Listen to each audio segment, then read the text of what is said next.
Hello viewers, আসসালামু আলাইকুম। কেমন আছেন সবাই? আজকে আরও একটা গুরুত্বপূর্ণ বিষয় নিয়ে আলোচনা করার জন্য মূলত আপনাদের সাথে আসলাম।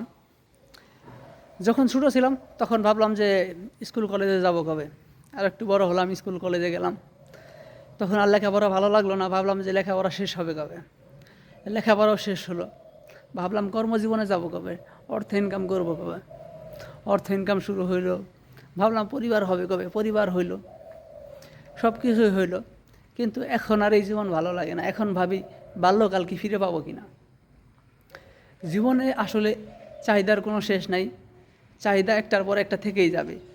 তাই আমাদেরকে অবশ্যই চাহিদাকে পাশ কাটিয়ে আমাদের জীবনকে উপভোগ করতে হবে। আমরা আসলে আমাদের চাহিদার মাঝখানে জীবনকে উপভোগ করতে ভুলে যাই। সত্যি চাহিদার কোনো শেষ নাই। তো ভালো থাকবেন সবাই, সুস্থ থাকবেন সবাই, চাহিদাকে পাশ কাটিয়ে জীবনকে উপভোগ করার চেষ্টা করেন। ধন্যবাদ সবাইকে। আসসালামু আলাইকুম।